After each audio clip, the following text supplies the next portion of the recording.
अपने भतीजे के लिए हर कोई चुनाव प्रचार करता है, लेकिन जब भतीजा भी खास हो और चाचा भी, तो जाहिर है कि यह खबर बन जाती है। और यह खबर बनी है इस बार यूपी की मैनपुरी जिले में, जहां करहल से अखिलेश यादव चुनाव मैदान में है और उनके प्रचार के लिए उनके सगे चाचा शिवपाल सिंह यादव जी मैदान में आए हुए हैं, लोगों से अपील कर रहे हैं। शिवपाल जी हमारे साथ हैं। सर, करहल सीट तो आपकी बहुत गढ़ कही जाती है, आपके हर बहुत सारे वोटर्स यहाँ पे हैं। ऐसे में आप भतीजे के लिए प्रचार करने आए, तो ज़रूरत थी प्रचार करने की? देखिए, यहाँ कहीं प्रचार करने की ज़रूरत नहीं थी। माहौल तो आप लोग देख ही रहे हैं। लेकिन देखिए, हम लोगों का एक तरह से घर है। जसवंत नगर, करहल और मैनपुरी पूरा एक घर है। और हम जब जसवंत नगर से लड़ रहे हैं, और ये नेताजी की लोकसभा सीट है जिसमें ये करहल और जसवंत नगर दोनों आते हैं। तो यहाँ का देखिए, आप देख रहे होंगे कि बिल्कुल घर की तरह से ये लोग हम मानते हैं।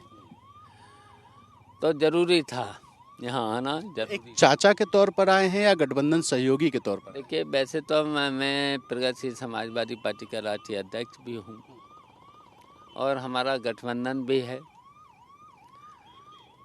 तो देखिए, हम अखिलेश यादव यहाँ से जब चुनाव लड़ रहे हैं, अखिलेश यादव समाजवादी पार्टी के राष्ट्रीय अध्यक्ष हैं और मुझे सरकार भी बनानी है। उत्तर प्रदेश में अखिलेश यादव के नेतृत्व वाली जब सरकार बनानी है, तो मेरा दायित्व बनता था कि हमारे पड़ोस वाली सीट है और हमारा यहाँ इतना लगाव है, हमेशा हर चुनाव में हम यहाँ आए हैं। अच्छा शिवपाल जी, मैं एक सवाल जो आपसे जानना चाहता हूँ। अभी आपने मंच से कहा कि हर बार जसवंत नगर आगे रहता था, लेकिन इस बार मैं चाहता हूँ करहल आगे रहे। ये क्या संदेश देने की कोशिश है कि भतीजे को बड़ा पद मिलने वाला है, मिल सकता है, इसलिए ये अपील कर रहे हैं? देखिए, बड़ा पद भी है, मुख्यमंत्री का बड़ा पद भी है। और देखिए, यहाँ हमेशा दो ही सीटों ने बहुत लंबी जीत कराई है। पहले नंबर पे जसवंत नगर रहा है जब भी नेताजी चुनाव लड़े, और जब भी हम भी लड़े हैं तो जसवंत नगर हमेशा आगे रहा है।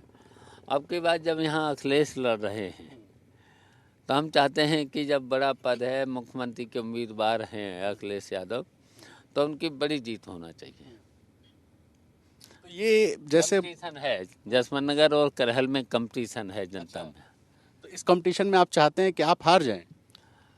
देखिए, हम चाहते हैं कि करहल आगे हो जाए, अच्छा। लेकिन जसवंत नगर की जनता तय करी है कि हम ही आगे रहेंगे, हर बार आगे रहे।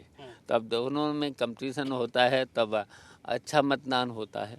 हम चाहते हैं कि अच्छा मतदान हो और अच्छा मतदान में जनता जो फिर फैसला ले। अखिलेश जी को आने की जरूरत है या चुनाव प्रचार, या आपके लिए वो प्रचार करने जाएंगे जसवंत नगर?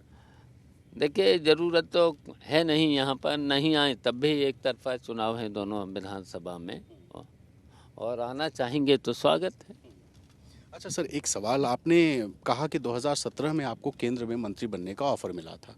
ये किस तरह का ऑफर था, किसने दिया था, अगर इसके बारे में कुछ बता पाएं? इस पर हम कुछ नहीं बोल, कोई टिप्पणी भी नहीं करना चाहते हैं। ठीक भी नहीं है। और जब हमने कहा कि देखिए, हमेशा हमने तो संघर्ष और त्याग करना सीखा है, तो फिर हम लोग समाजवादी रहे। जब समाजवादी रहे तो फिर भारतीय जनता पार्टी से कोई मतलब ही नहीं जाने का हमारा। तो मतलब आपको ऑफर मिला था, लेकिन आपने ठुकरा दिया? हाँ, सही है। बहुत से बार ऑफर मिले हैं, लेकिन वे समाजवादी विचारधारा के लोग हैं, तो समाजवादी पार्टी में रहे भी हैं, तो हम लोग समाजवादी पहले पसंद। पहले चरण की वोटिंग हो चुकी है सर, रिस्पांस किस तरह का है, और आगे के जो चरण हैं उन चरणों में किस तरह का रिस्पांस देखते हैं आपकी हो सकता है? देखिए, पहले चरण में 45-50 के सीट मिलना चाहिए, और फिर दूसरे में भी और अच्छा है। फिर तीसरा ये हम लोगों का गढ़ माना जाता है, तो इसमें भी बहुत अच्छी जीत होगी। तो उम्मीद है सरकार? कैसे देखिए, हम 7वें चरण तक 300 से ऊपर पहुँचे। अच्छा, एक सवाल सर, अजय मिश्रा टेनी को लेकर के है। आप लगातार सरकार पर निशाना साध रहे हैं अजय मिश्रा टेनी पर। देखिए, एक केंद्रीय राज्य मंत्री होते हुए किसानों को धमकी, फिर उसके बेटे की गाड़ी से 7 लोगों की मौत हो जाए, और जब मौत हो जाए तो फिर तो उसे सज़ा मिलना चाहिए था, मंत्री को बर्खास्त होना चाहिए था। जब मंत्री भी धमकी दे, उसके बेटे ने सज़ा मिलनी चाहिए था। आज हम जैसे लोग बताइए जेल में झूठे केस में बंद हैं, छोटे छोटे केस में बंद हैं, और जिसने 7 किसानों की हत्या कर दी हो, गाड़ी चढ़ा करके वो जेल से बाहर आ जाए, तो कितनी गलत बात। एक और केंद्रीय मंत्री बारे में पूछूंगा, एसपी सिंह बघेल, अखिलेश जी के खिलाफ केंद्रीय मंत्री को बीजेपी ने उतार दिया, तो टक्कर दे रहे हैं क्या? कोई टक्कर नहीं है। उनके यहाँ से जमानत जब्त होगी, और उन्होंने देखिए हमेशा अपना क्षेत्र बदले हैं। जब वहाँ के नहीं हुए तो यहाँ की जनता कैसे भरोसा कर लेगी?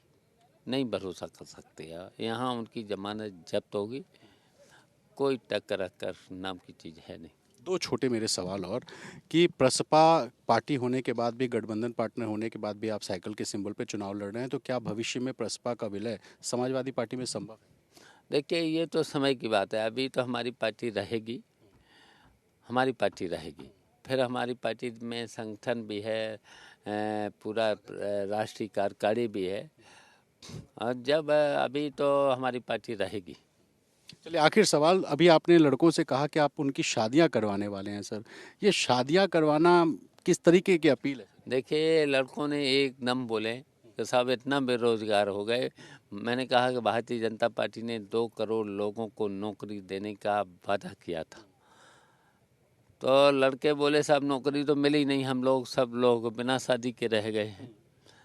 तो मैंने कहा बिना शादी के नहीं रहोगे, लेकिन एक शर्त है, जब हमारी सरकार बनेगी तो हम ऐसी योजना लाएंगे कि हर परिवार में कम से कम किसी वर्ग, किसी जात, किसी धर्म का कोई भी हो, हर परिवार में एक बेटे और बेटी को नौकरी मिले। और लड़कों से अपील मैंने करी है कि बिना दहेज के जब नौकरी मिल जाए तो बिना दहेज के शादी करना। बहुत शुक्रिया हमसे बात करने के लिए। तो आप शिवपाल सिंह यादव साहब को सुन रहे थे, जिन्होंने कहा कि इस बार कंपटीशन जो है वो करहल में और जसवंत नगर में है कि कौन बड़ी जीत हासिल करेगा।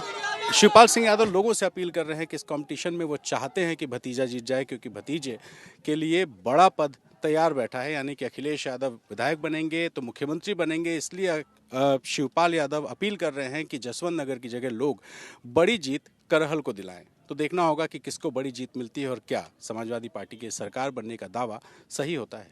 अपने सहयोगी अर्पित चतुर्वेदी और कैमरा पर्सन प्रेम सिंह के साथ रणवीर, एबीपी न्यूज़, मैनपुरी।